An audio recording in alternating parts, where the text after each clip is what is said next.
What's up everyone, my name is Matt and I enjoy just about doing anything outdoors, and today we're going diving for giant rock scallops. And these are not the scallops I'm talking about. I'm talking about these big boys. They can get up to about 10 inches across and are the largest scallops in the world. I live in Ketchikan, Alaska on Revilla-Gigedo Island, right in the middle of the Tongass, the largest temperate rainforest in the world. We get an average of 13 feet of rain here every year, and the weather isn't exactly what we would call forgiving most of the time. So when we get nice sunny days like these, we're pretty stoked to get out there. We're diving the reef out in the middle of the channel, which is about a quarter-mile swim from shore. So some of us decided to use the paddleboard that we had, and I chose to swim. The water below me here is anywhere between 60 and 100 feet deep, which is relatively shallow for this area. But for many of you, I'm sure your thalassophobia is kicking in right about now, which, if you don't know what that is just the fear of deep water.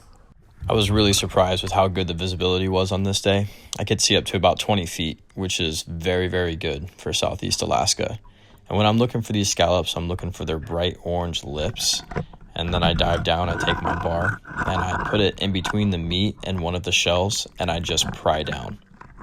It's really important that you get right between the meat and the shell, so you get all of it. You don't leave any meat behind.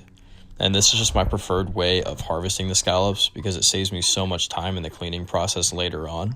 So rather than going up and having to break apart the shell at the end of the dive and then get the meat out, I've already done all of that. This next one was a bit of an unusual find. Usually the scallops, once they become adults, actually cement themselves to the rocks. But this particular one was laying in the sand, which I don't mind finding those at all. So this next one isn't exactly my best work. I swam on down and actually picked the whole scallop and the rock up at the same time.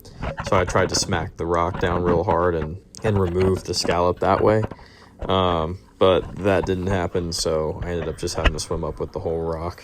As much as I really love just the harvesting part of scallops when I'm diving, I also really enjoy the beauty. So take some time and enjoy it for yourself too.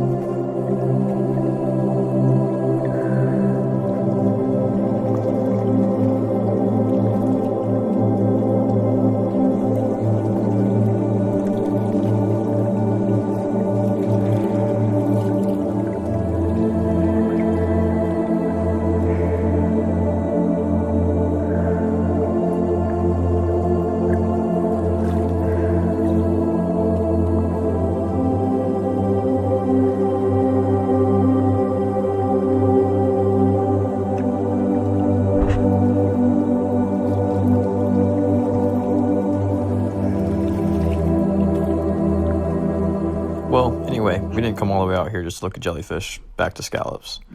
So I found this guy stuck to the rock, and you guys should know the drill at this point. I stuck my bar in there, and I just pried the shell right off. Nice and good, and moved on to the next. It's another unique case for this scallop that we found down here. It's still just sitting in the sand, and he was a little bit deeper down, but, you know, that wasn't a problem for your boy. So we grabbed him, and we brought him up to the top. And you know we had a big feast after, so we made scallop sushi, grilled scallops, and we seared some scallops in garlic and butter, as everyone should. Thanks for watching. Catch you guys next time.